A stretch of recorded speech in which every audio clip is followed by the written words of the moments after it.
Okay, now that we've read the rough-faced girl again for a second time, I want you to go to your character trait analysis sheet, and we're just going to do this very quickly.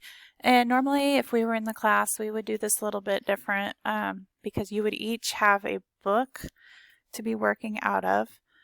But for today, we're just going to go off of the story that we just read, and I'm going to write in here the rough, and I capitalize that because it is a title of a book, Rough Face Girl. Okay, and the two characters, well actually it's three, but the two characters that I really want you to focus on are going to be the rough-faced girl, it never actually gives her name, and the two sisters. Okay, so let's start with the sisters. It actually kind of, well, it describes all three of them at the same time, but we're just going to say sisters. Okay, and for their trait, because they're both kind of the same, we don't want to, they are mean in the story, but we don't want to just say mean, okay? We've got some other words that we can use to describe. So let's go back and look at the sheet here. Okay. How is my character as a person? So we're not going to use anything in the nice column to describe them, okay? They are not nice, that is for sure. But mean, they are mean, okay? But let's use a different word besides mean. And I'm looking at the book right now. Let me show you. So if I click back over here. Okay. And it says that he has the two daughters were cruel and hard-hearted, and they made their youngest sister sit by the fire and feed the flames. Okay, so it describes them as cruel and hard-hearted. So we can write in the evidence, trait, we can write cruel, hard-hearted,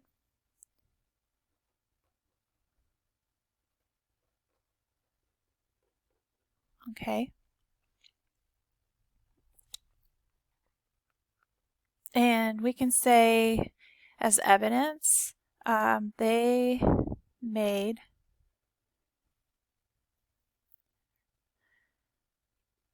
their sister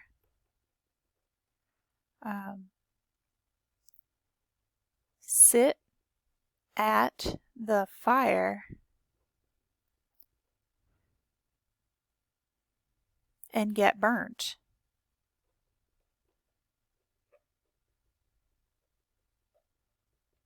Okay, that's one way we can definitely describe them. I'm going to change colors here for a second. So there's one other thing I want to describe them, and that's after they have gotten into, remember they had gone to prove that they had seen the invisible being, and they had marched along haughtily with their noses up in the air, and like they were the best of the best, and that they deserved to be married to him because they were beautiful and the best clothes and everything. Anyhow, when they got to the sister and she questions them, on what these different things look like. What is this bow made out of? What is this sled made out of? Remember, they stammered, they stuttered, because they were like, his bow? Oh no. They were kind of surprised that, that they were being asked these different questions. I don't think that they realized that they would have to prove that they actually had seen him. And they're getting desperate now, okay? As they're like, what should we say? What should we say? And then they give the answers, that the bow is made out of the gray oak tree and that the sled is made out of the green willow branch. And those were all incorrect. And they were like, wait a second. That's not fair. You shouldn't ask us those questions. So this trait, they were lying, okay? Because they said they had seen him. So they are dishonest. Okay, dishonest.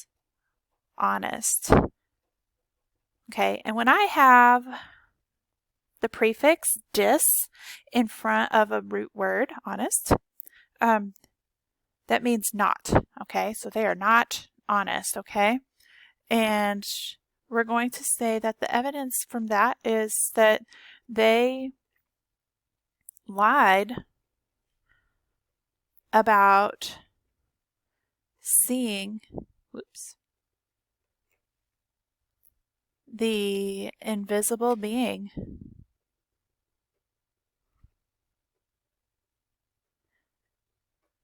Okay, they lied about seeing the invisible being, and that is an I. Okay. All right, and so of course the next character that I want to describe would be the rough-faced girl. So we're going to put the rough-faced girl. Rough. That's kind of a funny word, isn't it? R-O-U-G-H, that they would use a G-H to make a F sound. Face girl. Okay. And we could describe her outsides because it does a very good description of her at the beginning of the story, saying that because of her having to sit by the fire and feed the fire for the sisters, that she's covered in scars, you know, burn marks, and her skin is very rough from being scarred. Okay. And the sisters are so mean. They call her ugly, and they call her the rough-faced girl. They gave her the mean nickname. Okay? And so they make her life very lonely and miserable. So we can put on here that she is lonely and miserable. Okay? And we did miserable. I mean, that is just... You're not feeling just bad. You are in such a rough way. You just are not happy with life at all. Okay, so she is absolutely miserable. Okay, and we could put there. We can put as our evidence that the sisters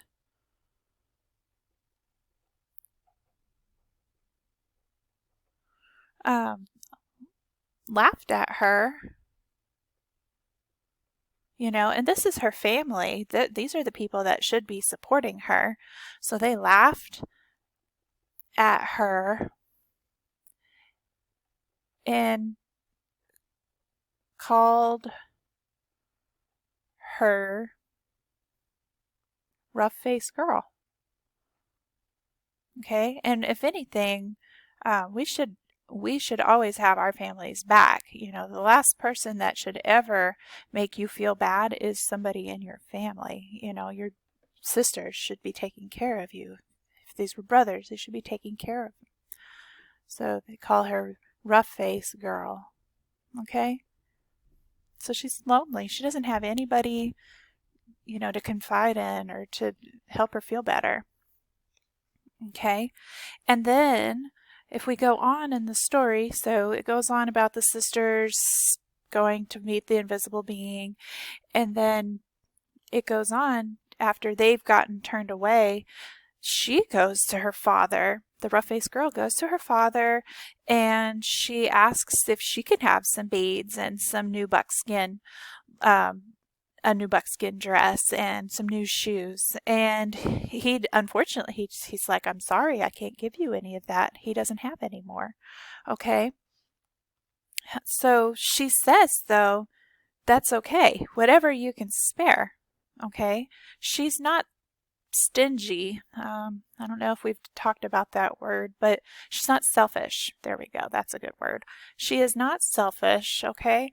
She doesn't get upset when all he has to offer her is some broken seashells and his old worn out moccasins. Okay, she actually goes on to fix those things up, and so she's resourceful. We did talk about that word when we talked about Little Red Riding Hood. She was resourceful and used what she had to make them new. Okay, just like in Little Red Riding Hood, remember when she was stuck inside the wolf's belly, she used that pin that her grandmother had given her to hold her cloak shut. And when she got in there and she thought, how am I going to get out of here? And she used that pin and she poked him in the belly, and it made him cough her out. Okay. So, so she's honest. We know that because she had actually taken the time to see the beauty of what the invisible being actually was. Okay. She saw him in the nature. She wasn't stuck on herself thinking only about her own beauty. She was looking for him. Okay. So we're going to put on here that she was, and I'm going to write this in a different color again so we can kind of separate, unselfish. Okay, we can see it. Unselfish. Okay. And I'm going to make a little line here.